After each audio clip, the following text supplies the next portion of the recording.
Welcome to Managing Love Intelligently. My name is Jason. And my name is Steve. And what we do here is I present a topic to Steve, which I planned ahead of time, but Steve has no idea about, and we talk about it for an hour or so. And today's topic it's a little long. It's titled Sexual Intimacy. If you want to have better sex, listen up. So I'll let Steve think about that for a second. And before we kick off the conversation, if you have a question for Steve, visit steveading.com and fill out the contact form. At the end of each episode, Steve will answer a listener question, so stay tuned for that. All right, to start, I'd like to define sexual intimacy. And I'm intimidated by that title. Better listen up. Yeah. I'm trying to get people to listen to this podcast more and to get them to have better sex lives and relationships. And fear is the way to do that, just like scolding people. Well, I just say listen up. The other title was a lot worse. I don't even listen want to know. Listen up or die. It was listen or die. Yeah. But people, the one thing I know about sexual intimacy, and I know some other things, but you are the one who knows more than I know, but it doesn't mean doing it. So I guess I'll start there. Yeah. That's the mistake so many people make. And I remember even as a boy watching the old Raymond Burr, Perry Mason show on TV, and something only really old people, if you're going to remember that show, you're very, very old. But and during the course of a trial, just before Perry Mason won the case, he would, or the opposing counsel would say, well, is it true that you and the defendant were intimate? And that was a stand-in for, had you two been doing it, did you have sexual intercourse? And, the difference there is, I think, the difference between the two is easily shown from a forensic example of imagining a man taking a woman into an alley and raping her. They've actually had sexual intercourse, but nobody would argue that they had intimacy. Mm-hmm. So there can be intercourse without intimacy and intimacy without intercourse. And an example of the latter, even in a platonic sense, a group of men working in a group on sexual issues could maybe comfortably talk about sexual issues, even very personal ones, if they got to know each other. And then invariably, they'll start sharing things they've never shared with their sexual partners. It's because the men in the room have done the work to get to a place where they've established a sense of safety, so that without safety, there can be no intimacy. And that's why the rapist will never enjoy intimacy with any victim. Mm-hmm. He can only experience intercourse. So when we talk about intimacy of any kind, intellectual intimacy, emotional intimacy, even social intimacy, it's the ability to share that experience safely. So for sexual intimacy, it's the ability to safely share our sexuality with one another. And that isn't limited to intercourse. It could also include, of course, actually using words. I know there are other uses for the mouth in sex than talking, but being a white Anglo-Saxon Protestant, talking is what comes to mind first. And I think, and rightly so, because honestly, and this would be a takeaway for anybody listening to this. If you're dating somebody who can't talk comfortably about sex, then just understand the dating is purely recreational. This can't be a good partner for you until they get to the point where they can. How on earth can you have sex comfortably with someone if they can't even talk about the idea of having sex? And what do you think that is, really quick? Somebody who can't talk about it, is that a lot of just their own hangups with it? I don't want to pathologize it, because I think a lot of times, frankly, in our society, it's just because nobody's given them a model. Nobody has given them a prototype of what that conversation could look like. Instead, on the two extremes, what we have are clerics preaching from the pulpit, or at the opposite extreme, some shock jock out there who is being over the top with his vulgarity. And somewhere in the middle lie the rest of us, where we don't want to turn it into a religious scold fest, and we don't want to turn it into this really crass, vulgar conversation for cheap laughs. We'd really like to have a conversation. And, a conversation could be as simple for a couple who are dating well after they're both obviously no longer virgins. It would be, I think, reasonable to say, so how is it that you're single? I mean, I just don't understand that. And in the course of the conversation, well, to find out about their past relationships.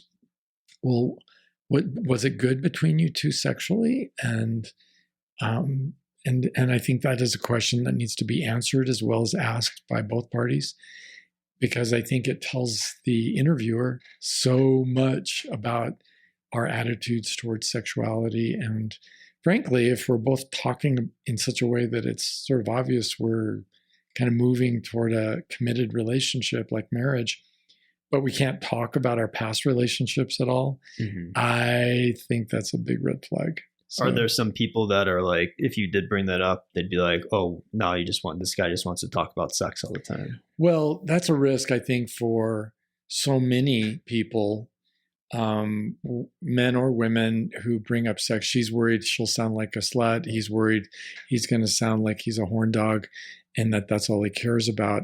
And then there's my wife who would say, well, would that be so bad if we had sex? And I think for me, it's there's a big difference between hitting on someone and trying to seduce them or get them into bed, and trying to just talk to them about sexuality. And I've had thousands of those conversations where I'm talking about sexuality with, say, a couple, or with a man or a woman singly, and none of them have ever thought, oh, he's obviously gay, he's hitting on me. None of the men have thought that, although maybe the way I dress suggests that. I just like patent leather, okay? And so sometimes these conversations can be uncomfortable, but they're so welcome in the end. If we can just relax and breathe through them, we realize, oh, it's perfectly safe. And if you don't establish that, if it's not like you kind of have to say something really scary and weird, like how big is that sexual organ you have between your legs, or that's just kind of creepy and weird. But to make it safe, safe for the other person. And there are all kinds of techniques for that, right? If we're dating someone, just go first. Well, why did you and your wife break up? Well, just there were so many incompatibilities, and along with money and child rearing, even our sex life, we were incompatible. And if somebody says, well, sex sure seems to be important to you, in an effort to shame you or get you to shut up or move on to another topic, you get to say, well, yeah, absolutely. Isn't sexuality important to you? Because if somebody can say no, that would be a person I would no longer be interested in. Yeah. So, but it's scary for people, especially if they're not getting a lot of dates, or they go on they finally got a date. Okay, listening guys, we're talking about Jason now. It's like, this is so sad. You get one date a year that goes out with you, but asking for a friend. But but no, I'm better at it now. I definitely been there though, and I could relate to like that and being like, okay, I don't want to come off as like a creep and be like, but you don't start the conversation. Oh, hi, nice to meet you. What's your sex life like? Right. You kind of ease into it, like you said, like with the guy, like my last relationship, the finances, blah blah blah, sex. Like I think there's something about being casual about it and working it in a way that feels kind of more natural. Right. Like in our last podcast, you said you and your most recent former girlfriend were really compatible when it came to housekeeping and chores, that kind of thing. And to say, oh, yeah, well, we could have that in common and do really well. But they're all just every other aspect of our lives, from our plans for the future to our sex lives and so you're just mentioning it, in a list of things. And I would, I would have to say I'd be very surprised if a woman took that as a come on. Yeah, she splashed the water in my face. Yeah, you pig. Threw her wine glass in your face, and men, you're all the same. But the gift there, when we're facing that kind of rejection, I think, is that's really not somebody I wanted to be with anyway. Yeah, well, that's where you get to with it. I feel like you get to that point, you feel comfortable with the rejection, and at the end, if it ended like that, you're like, oh, well, that's good. Yeah, it's good to find that out now. Don't have to waste my time. She doesn't have to waste her time. But having these conversations is kind of the start of building sexual intimacy. Like, you can't build it if you're not talking about it. Well, that is such a great thing. You say you're not an expert, but then you go say things like that. And it's just not regurgitating stuff you say. Well, it's not something that you're too humble. It's not something that just happens or we go from zero to intimacy. It's something we gradually build with one another, and that's what makes it safe. It wouldn't be safe if it was just feeling like I was getting pushed and shoved into talking about it when I'm not ready. Yeah. And so giving it room and time, and this is not a first date thing or even a third date thing. It's a ongoing conversation that can endure. And for a long, long time, I haven't got to the end of it. And I've only been with Sharon 30 years. So I don't know where it stops. But sexual intimacy includes not only doing it, as in Perry Mason's day, but which is actually Earl Stanley Gardner's character in his books. But it's really about everything. It's about my values, and it's about my history. It's about what I want, what works for me, what doesn't work for me, and kind of going over past failures or relationships that were incredibly disappointing or relationships that were amazing in the bedroom. Either way, as a listener, I feel really grateful for the information that gets shared because it's helpful for me to know her deeply. Well, that's another thing that people would be like, oh, so you want me to tell, you're telling me to tell my new girlfriend about all the great sex I've been having in your past? Yeah. Yeah. Well, at some point, okay. Because I get where you're going. I got so excited to hit my microphone. So at some point, if you really love somebody, you want to get to know them. Mm-hmm. And you really want to get to know everything. There's not any area of my wife's history I don't want to know. Mm-hmm. I want to know everything that made her into the person she is. I want to know how she felt about all of her experiences. I want to know what she thinks of those experiences now. And so getting to a place where we can both feel safe and comfortable, and instead of like the Jim Carrey character in the movie Liar, Liar, where she says something about this one night stand, says, that was really great, wasn't it? And he says, because he's under a curse of honesty, and he says, well, I've had better. And then he can't believe that he's under that curse. It's the first time he's had to tell the truth. And the next thing you know, he's being shoved out of her apartment naked with his clothes in his hands. And it's like, I get it. I can see why she would be very upset with that. But, getting to where it's safe to be honest. I don't think we can just be honest out of the gate. I think because people lie for good reasons. And one of the best reasons to lie is it's not safe for me. I don't perceive it being safe to tell the truth.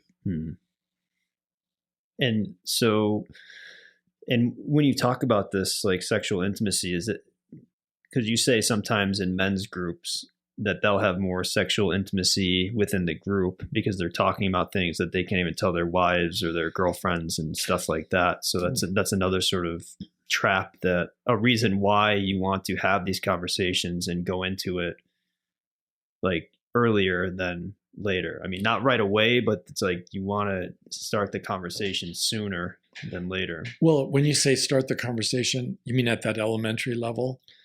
I would think so. I mean, start there and then go beyond, because if you're 10 years into a marriage and you can't talk, you feel more comfortable telling this group of guys, what, you can't tell your wife? I feel like that's a big problem. That's a big problem, because then the person I'm most committed to in terms of my sexuality is the one who knows me less than the men I hang out with. That would be a big problem. And assuming that it's mutual, that other people in the community know us so much better sexually than we know each other. What are we doing married? That's really the cart before the horse. Mm-hmm. And I would argue that we should only get married after we get to know each other. And for me, this isn't the, why buy the cow when the milk is free kind of a situation. It's really more about, or testing out the goods before you buy the product. It's really about just genuinely getting to know somebody. So I don't really think people have to have sex before they get married, personally, in order to make a good decision. But I do think that they have to have some really amazing conversations about sex and sexuality and their history and what's going on in their head and what's going on in their heart and how they feel about sharing their body with somebody. I think even, their history regarding masturbation, I think, is something that needs to be shared, and their thoughts and feelings and beliefs about all that. See, I don't think people do have to have sex. I differ from a lot of my clients on that, but almost all of my clients, when they first come to me, haven't had these conversations. Yeah. So people who've been living together without benefit of getting married, they've had sex hundreds or thousands of times, and then they get married and everything changes. And they're shocked to think that everything could change because they did the research. Yeah. They slept with her. But that isn't really the research. The research is getting to know her mind, getting to know her history. And really the only way to do that is through conversation. Yeah. Well, I see it. Part of me gets kind of scared by that idea. It's like, oh, have a relationship with someone, don't have sex, but talk about sex, and then trust that the sex will be good enough to sustain for a lifetime, essentially. But then when I look at it the other way that I did it, where you're having the sex before you're married, not having the conversations, and that just falls apart.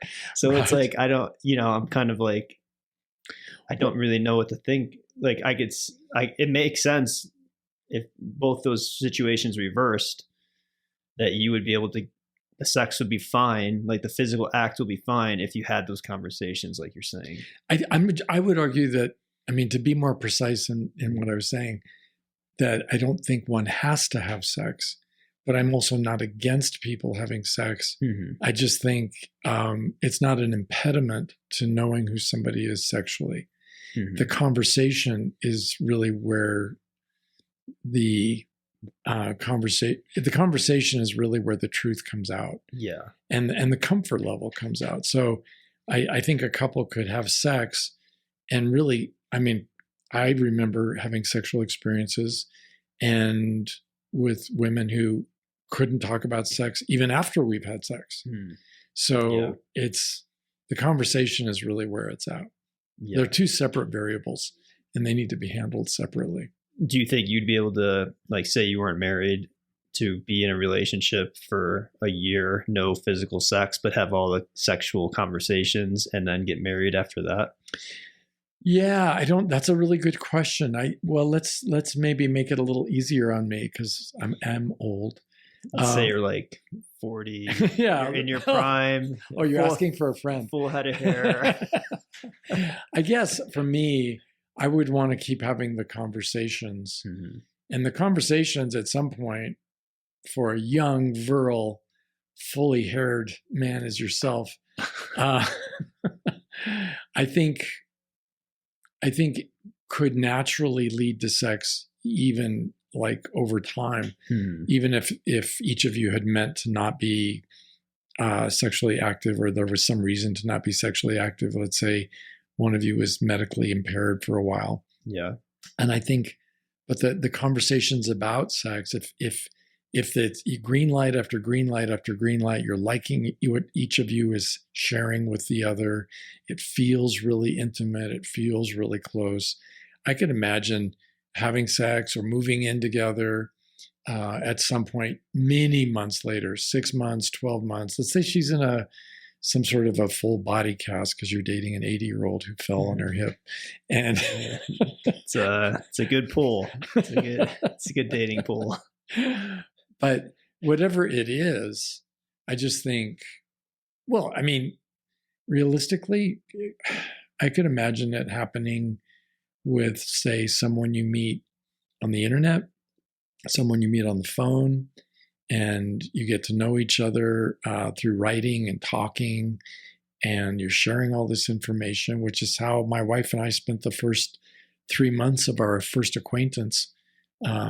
And how soon were you talking about sex?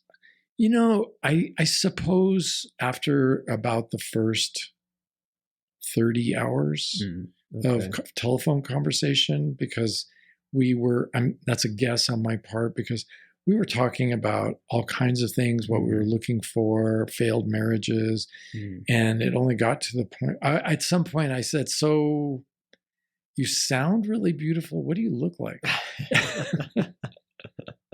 After like hour 30 or yeah, something like that. A while. Yeah. And it was a mystery because I didn't have a picture of her or anything like that, but it's already having such strong feelings of attraction.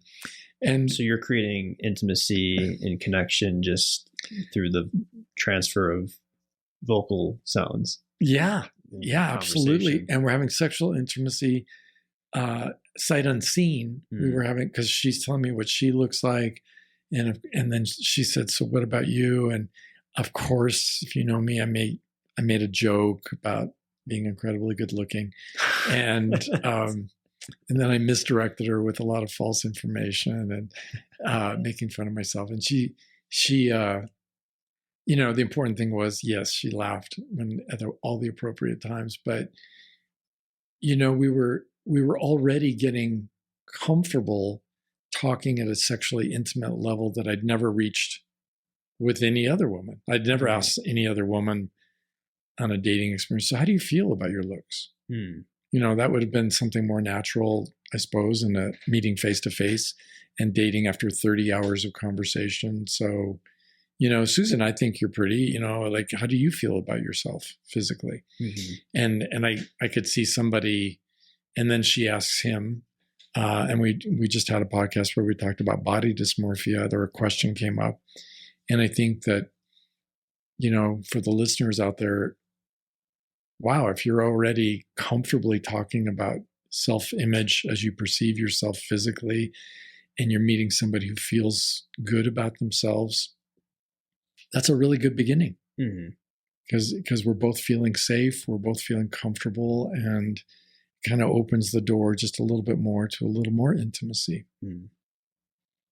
And as far as so say you do have a relationship and you're going along, or there's one other thing I wanted to talk about really quick. It's with the idea of, it's coming to me, maybe. It's the idea of, it's like having sex before, have you ever seen it where you're having such great sex and you're still dating and you're like, oh, wow, this is amazing. But then there's no intimacy. Or you can't talk about it. I mean, it's like if you can't talk about it, it's always going to fail. It seems like. I don't know if I should say that, but. Well, I think that's a reasonable conclusion. And I would have to agree. I think that, at least for the person I am today, and I've been told that I talk too much, by women. Yeah. You always want to talk about things. Why do you always want to talk about things? And because for me, I think life just goes much better with each of us really knowing the other. And I think words are a way that we do that. And I think there's so many interesting questions to be asking. And I personally, I've had enough sexual experiences in my life that I can say I've had sex that was great sex with no meaningful connection, and it quickly paled and lost its allure after a time, because it was there was just no there to borrow a phrase. And I think the idea of being in a relationship where there's not enough safety for us to be present and to tell our truths to one another about who we think we are, how we feel about sexuality, about a given experience, or feeling safe enough to enjoy what we just did and then debrief and talk about it. I think, or what was different between that and, say, a different experience in a different relationship, I think that all, for me, brings me closer to this person if we can share those kinds of things. And I understand there are people who might listen to this and think, oh no, I don't want to hear that. I mean, that was then, this is now, this is the new relationship and we need to move on. Mm-hmm. I don't want to know about your ex. But I personally would argue that there's like no knowledge is bad knowledge, and especially knowledge about somebody I love. I would want to know everything about her. Mm-hmm. So, and I would be at this stage, having experienced the opposite of intimacy, where there was sex with women who didn't want to get to know me, I would say that would be another red flag that I'm probably with the wrong woman if she has a mind that's closed off to anything about my past or anything about my thoughts and my feelings. Yeah, this is kind of a story that just popped up in my head. I remember there was one time I was out at a bar, and there was this girl there who just like broken up with her boyfriend and was all upset about it. And she wanted to have sex with me, just sex. And she just like was very blunt about it. I just wanted, to have sex. And I was just like very uncomfortable because I didn't know her. And I remember my friend being like, "What's wrong with you? Why aren't you doing this?" And I'm just like, I don't know. I mean, I should have been, because it's like, as a guy, it's like, you're like psychoanalyzing me now. I know what I'm saying, but anyways, like, I feel like I should have been like, as a guy, most guys will have sex with anyone who presents themselves, I feel like. Well, that's the myth. Yeah. But having spoken intimately to thousands of men in my career, most men don't feel comfortable having sex with a stranger who's drunk. Yeah, that's kind of like what it was. And she was very drunk. She was all over me. And then we go back, and I go back with her because I'm, weak. And then and she's like, "I don't want," and I was like, and we lived like at the same apartment complex. And I was like, "I'm going to go run, get a condom." She's like, "Oh, you don't need a condom." And I'm just like, well, I feel more comfortable, using one. And then it became this whole thing. And then she's like, "Fine, no." And then it was like a nightmare. And then finally I caved in, and I did it for a bit without and then it was just like, it was so awkward and so not fun. And I could just feel like her sadness of her loss of her relationship. And she was saying like she had like a hysterectomy or something where she couldn't have kids anymore. So she's like, "It doesn't even matter. I can't have kids." And it was just not a good situation. And so zero sexual intimacy. Right. Because I didn't know anything about her. She didn't know anything about me, except I just knew her pain. And being in that situation felt very unsafe for me. And I felt like it was just not good. That's why I like learning about sexual intimacy and the fact that it's safety and all these things. It could really get you in a situation like I was in. Well, I think this story that you tell is a really good one because, well, there's just so many lessons to take from it. And one author whose name I can't recall right now, he was talking about the penis as a barometer of safety. Mm-hmm. And that if it isn't safe, quite often men experience impotence. Mm. And then they're like trying so hard to, get an erection and have sex because they really want to, when their body is furiously trying to communicate, "Dude, this is not safe. This is not safe. This is not safe." So that's one thing that I think is a gift, because when we're having sex with a stranger, we literally don't know. That's what the word stranger means. We don't know anything about this person and his or her mental health. Mm-hmm. And I know that these kinds of encounters happen in movies and sometimes they work out well, but even if only 1 out of every 100 turned out badly, that would be more than enough for me to avoid when there's a simple remedy. Get to know people before you take your clothes off. Yeah. And the other thing, and I need to say this for the listeners out there, and I hope moms and dads are letting their young people listen to this, because in a number of states, having sex with someone you knew or should have known lacked the ability to give informed consent is considered sexual assault. Mm. It's a felony. And the only people I've ever known who were prosecuted for that were men who had sex with drunk women. I've never, ever seen a woman prosecuted for having sex with a drunk man. Yeah. So having sex with a drunk is incredibly dangerous legally. And then again, especially when, I mean, I understand from a human point of view that she had been jilted and felt like, she was really sad, and she felt sad and needy, and she just wanted some sort of affirmation from this experience. And then you go quite rightly and make it a big medical thing. I need some protection. And it's just the opposite of the affirming, animalistic experience she wanted. I just can't keep my hands off you. You're so attractive and you're so desirable. Because she wanted that message. I understand, because she just got rejected. Yeah. And it makes sense to me. But for any guy in that situation, if you did that and nothing bad happened, well, good for you. But please, that is just a really incredibly dangerous activity, because some women actually do get pregnant following sexual encounters, even a one-time sexual encounter. Yeah, she kept telling me she couldn't. Yeah, she kept telling you. But she's a stranger, and do you really trust a stranger? And so there's that. And then what if, months later, you're served with papers. Yeah. And that would be a disaster. And to have a little Jason running around the world who... I'd be a dad, though. Yes, with a lot of child support payments. Yes. Yeah. So 18 years of that at a minimum. So I just think that none of us... Sex is really great. And I'm a big fan. And I'm a big fan as a hetero of women. And I love women. I love sex. But the best sex, hands down, goes with intimacy.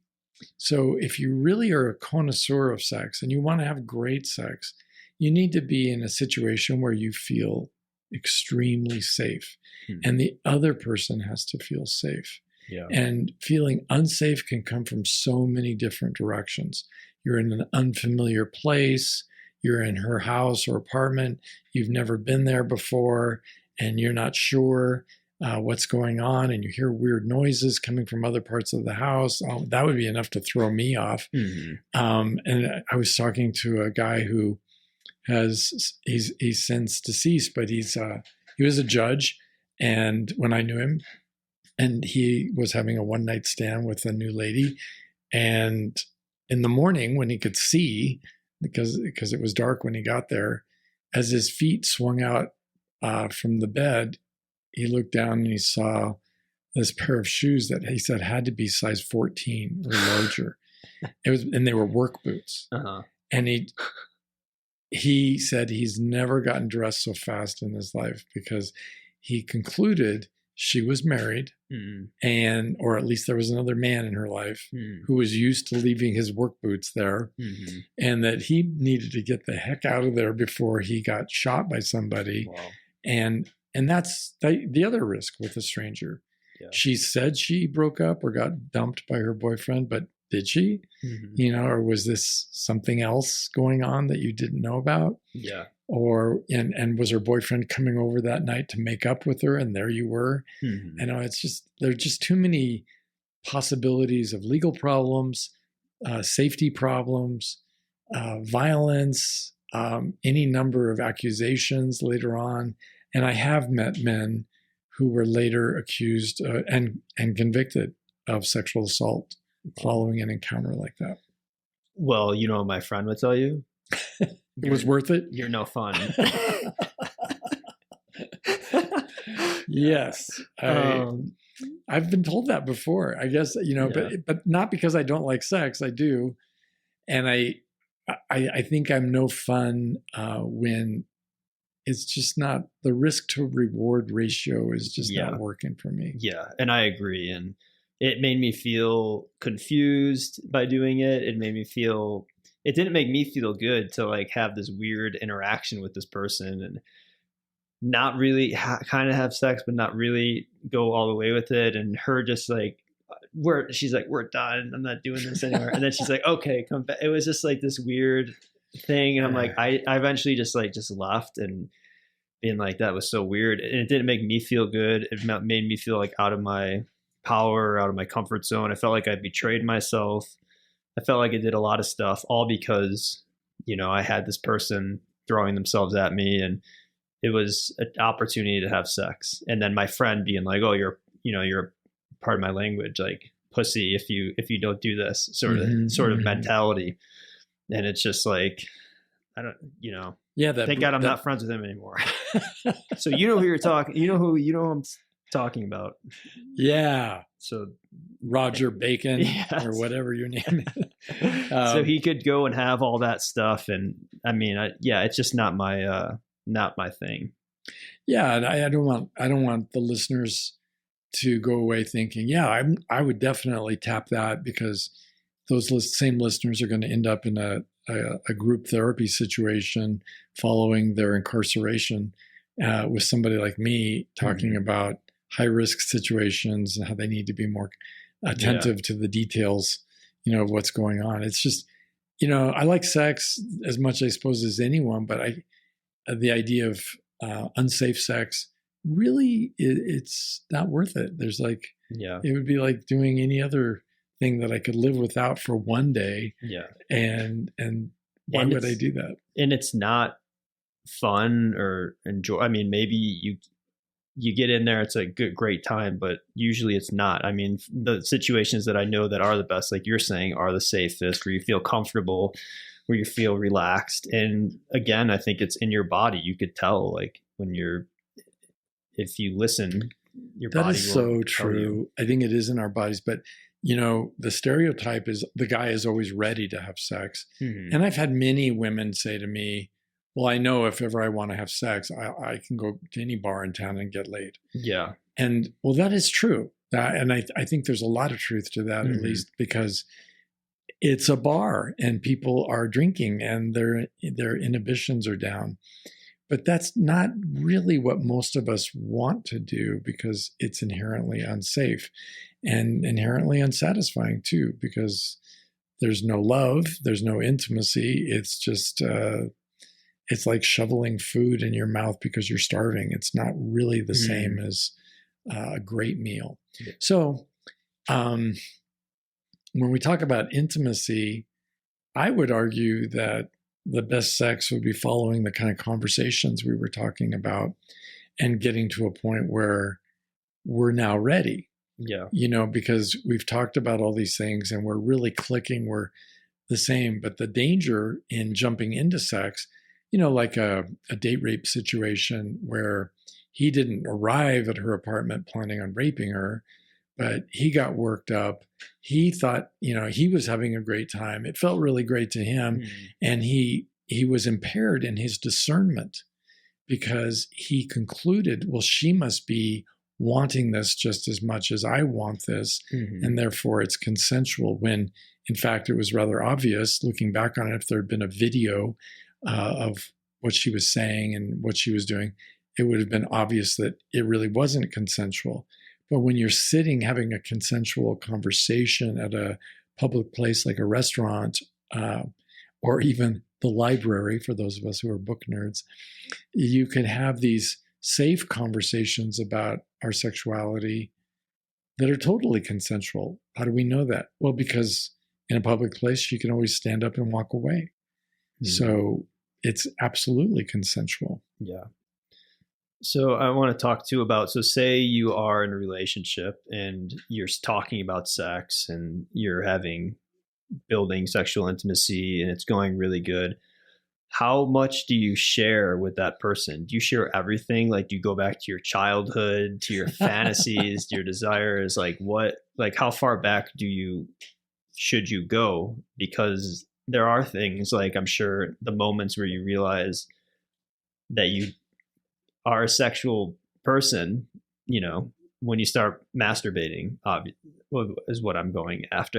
Like at age 12 or 13. Yeah. Like, or do you something? go back to there? Like, is it smart to go back to even things like that and like have those conversations? Is that helpful or?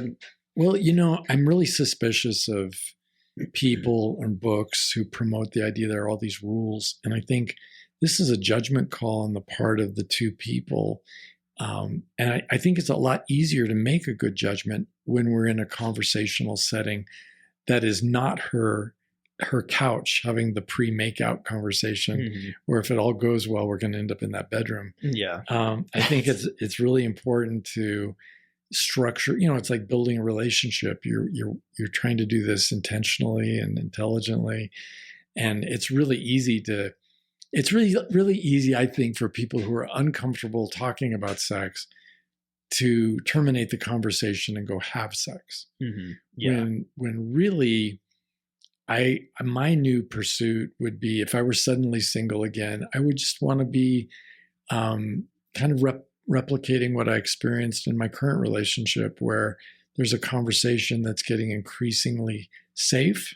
It feels ever more disclosing. It feels more intimate, but I don't think that there's a limit to the disclosures, because there's too much stuff. If you're 20 or 30 years old, you've got a lot of sexual information, and also a lot of sexual information in your head that you don't even know you have, because you haven't got to that place in a conversation yet. Mm-hmm. So I think as long as two people are comfortable, and that could look just so many different ways with so many different couples. Yeah. So I don't think rules are really what we want to go for, except maybe the rule of, I feel really comfortable with this. I feel really safe with this. Mm-hmm. So when she says, well, would you like to go over my place? Or he says that to her. Mm-hmm. And it's really clear what they're each meaning. Or, when she says something like, well, I was just wondering if you were a good kisser. And there's that flirtation where he says, well, when would you like to find out? And she says something like, I'd like to find out right now. Well, we're at a restaurant, or we're at a public park, and thankfully it's the United States and not Iran, mm-hmm. the Islamic Republic of Iran. We're going to get arrested for something like that. But if we can have, could get a tap on the window, right? Move it along here. Okay, folks. Because where does the line of sexual activity start? I would argue that it started with the conversation. Mm. And if the conversation got increasingly flirtatious, the sexual energy is flowing. And if the two of us share a kiss in public, that's also sexual. Mm-hmm. And so sex doesn't start at the portal to the vagina. Yeah. Sex. You're blowing people's minds right now by saying that. It's like, what? Well, yeah. Who is this guy? I think sex starts when two people who are sexual beings start exploring the possibilities of getting to know one another in that way. And instead of thinking of it as an all or nothing, thinking about it more as a continuum with a number like 1 to 1,000. Or 1 to 1 million, because it can be gradual and slow, and we can build up to where it's hot and heavy, but it's all sexual. So, remember that movie, The Godfather, where he commits the assassination of the rival gang leader, mm-hmm. and then he has to flee to Sicily, and he's courting this new lady in his life. And there's this band of grandmothers walking behind them, providing some sort of, what is it called? chaperone service to make sure there's no rumors that they behaved inappropriately. Mm. But they're talking as they're walking along, and they're talking privately with everybody else walking, 20 feet behind them. Isn't that sexual? I would argue that's sexual. They're getting to know each other. They're learning to love the sound of each other's voice and feel comfortable and safe with that sound and the smell of each other's bodies and watching each other move and how they walk and talk. And it's a very, even though it's kind of funny, most audiences laugh when they see this chaperone thing going on, but it's actually very intimate. It's intimate because it's very safe. Mm-hmm. It's just not exchanging body fluids, but they're very safe. Yeah. And it's really clear they're into each other. Mm-hmm. So how great is that? And if it's enjoyable, as my wife and I found out, if it's enjoyable, there's really not a rush. After she and I had literally hundreds of hours of intimate conversation before we ever met. Yeah. And it was great. Mm-hmm. I found zero need to rush that along. It was like every evening's conversation, we both come home from work. One of us would phone the other. We would talk for hours on the phone, like every night for months and months and months and months. So you were great. So it's almost like you were trusting the intimacy more so than the physical act of sex. You were trusting the process of what you two were creating and believing. It was a first for both of us. Mm-hmm. So it wasn't a process that I knew or was familiar with, mm-hmm. but was it fun? Yeah. And that's the other thing, is if you're dating somebody, frankly, a lot of sex occurs because they each discover there's nothing else to do. They're just bored. They're just bored. I guess we have sex. Yeah. And it's like, it's like the boredom brings a crisis because I realize I'm talking to an idiot, whether she's thinking that or he's thinking that, or they're both thinking that. And sex is sort of the booby prize offered in the dating experience. Well, I didn't get to have an interesting date, but I did get to have sex. Yeah. And I would argue it's so much better to just meet people you eventually find interesting, or somebody interesting enough to go on a date. And then hopefully the date makes it even more intriguing and more interesting, so that when you do end up having sex, it's just another step in the journey. Whereas I think for a lot of people, it's the thing you do on the third date. Yeah. Well, you patiently waited till the third date, so you deserve your reward. Here's a cookie of nookie. And it's almost like if you're thinking that way, you almost kind of get out of the present moment, and if your mind's all set on the physical act of sex, I feel like you may be missing out on all those. Yeah, like your friend would say, score. Yeah. So that's the goal. That was you want to talk to him?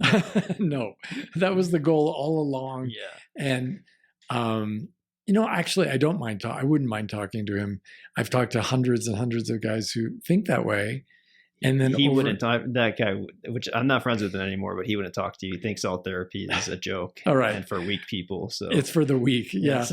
And and he may be right. Maybe it's just loving people are weak, but I'll take them because the people who aren't capable of that kind of intimacy, to me, are just not really interesting. Mm-hmm. So when we talk about sex and intimacy, the takeaway, I think, for the listeners, it's not about doing it. It's really about feeling safe in different sexual contexts. And some of those sexual contexts will be including full intercourse, and others will include something short of that, like perhaps just an exchange of a kiss or holding hands.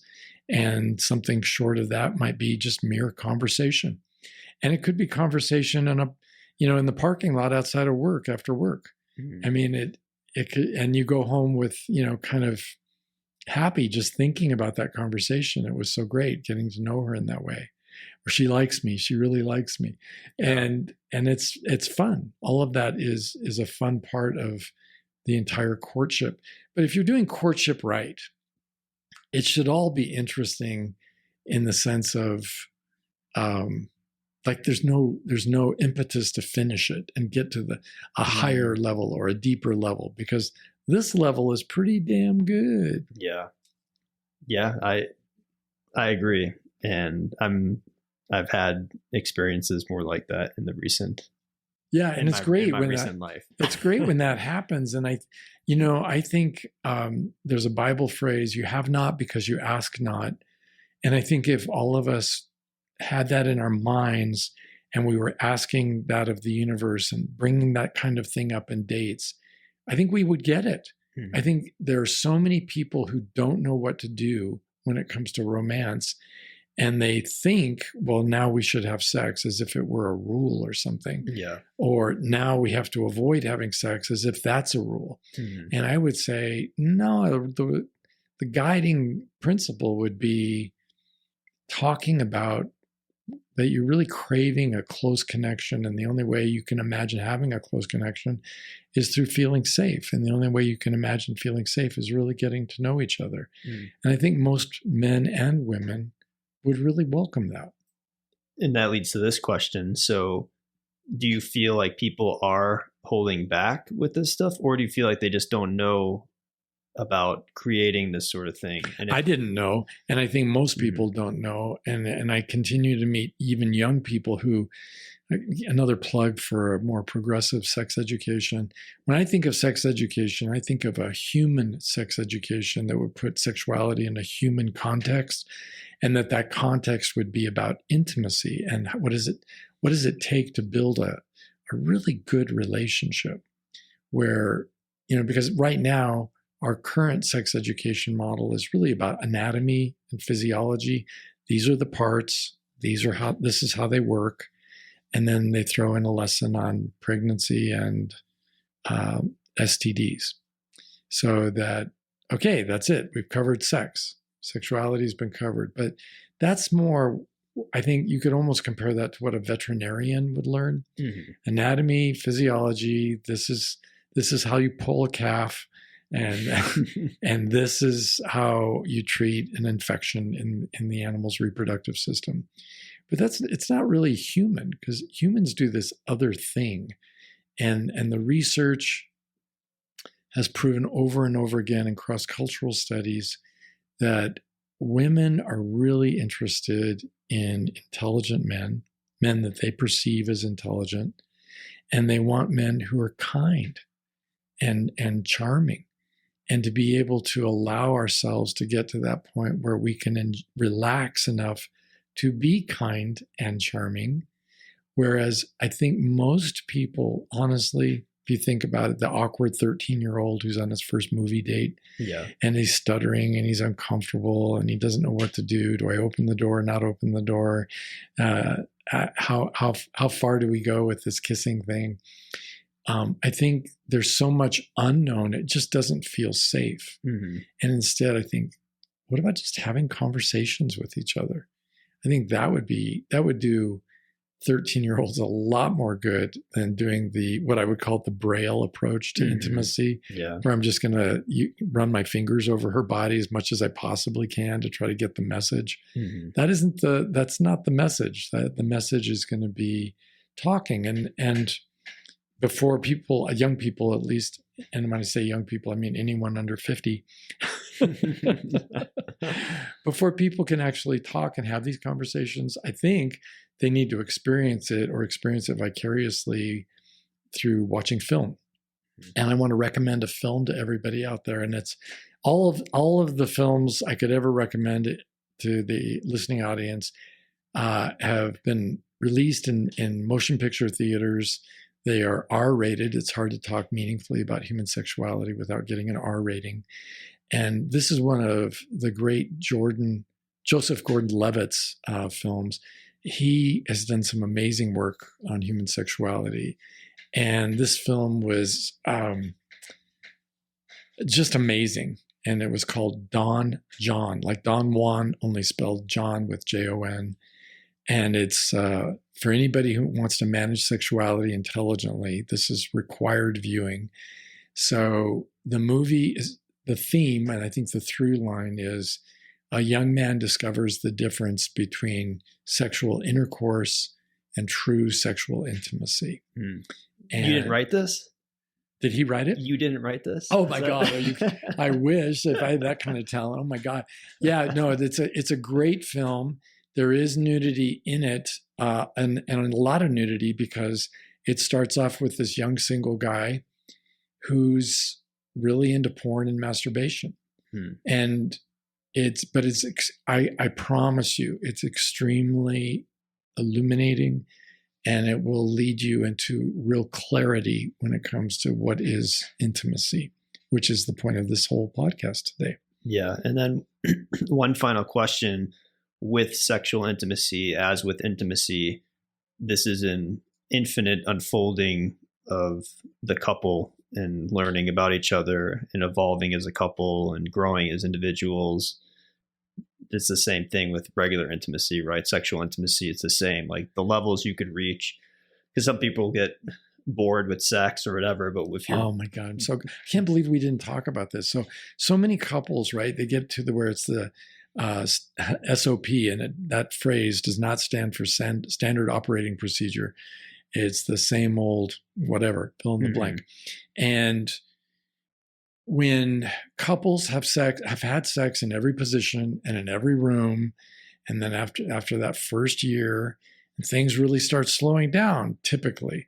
Why do they start slowing down? Well, because they become systematically desensitized to having intercourse. Well, then we introduce threesomes and maybe having some polyamory that'll spice things up, or start watching porn together, or whatever it is we do in a desperate attempt to provide more titillation and keep this patient who's actually on resuscitation to keep it alive, right? But if we have genuine intimacy as a topic is a never-ending source of stimulation, because people are always growing and changing. And even if, let's say, a 20-year-old got married, which would be incredibly young right now in American history, but got married, and 10 years later, they're 30, and they would know themselves and their sexuality in a different way than they did when they were 20. And they could be talking about it in a truly intimate relationship. They could even be talking about their earlier experiences back in high school, or the family that they were reared in, and the attitude toward sex, and the interplay between sex and sexual beliefs and religious beliefs.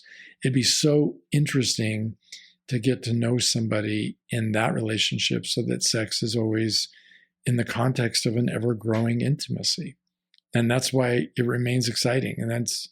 And I would say, having experienced it, that's really where it's at. It's fantastic.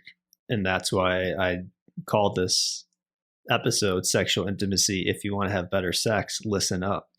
Or die. So yeah, you can decide what you want to do, listener. So we'll wrap it up there. And we have a listener question. And if you have a question for Steve, visit stevening.com and fill out the contact form. This question is short and sweet. It's one sentence.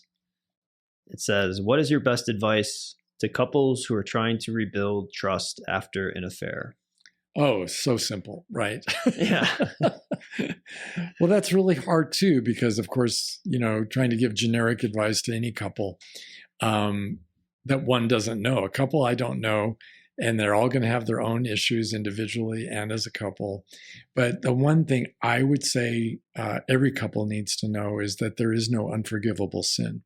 Mm-hmm. That, you can choose to move on, and I think everybody has the right to divorce and to move on with their lives. So I'm not trying to straitjacket everybody into saying you have an obligation to stay or to work through it.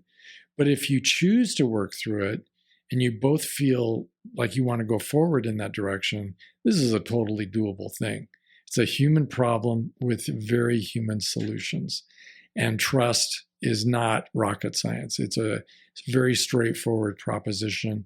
I think the thing that I think makes the difference in successful rebuilding of trust is the very theme we've been talking about today, and that's intimacy. Mm.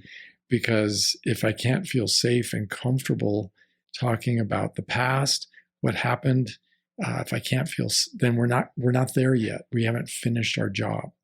So if somebody, either he or she had an affair, or both of them, for all I know, had an affair, to get to a point where they can do a critical incident debriefing and really talk it through, and what was the attraction? Why did I stay as long as I did? How did that even happen? What went wrong with us that we were so needy that we ended up doing that? And then I think taking a look at my own part and say her behavior, because generally, we're each responsible for what we do on our own because we're the only ones who can control it. But what if my mate was in a relationship with me and I was ignoring her, or I was simply not present and available emotionally because I was gone so much of the time? I would think there's room for a little look in the mirror for all of us involved in this. So it's a human problem, and it's certainly capable of human solution, but it requires intimacy, and the kind of intimacy we've been talking about, which is mostly verbally based, not intercourse based. Yeah. All right. Well, great. Thank you for that question. And thanks as always, Steve. And we'll catch you all later. Goodbye. Talk to you later.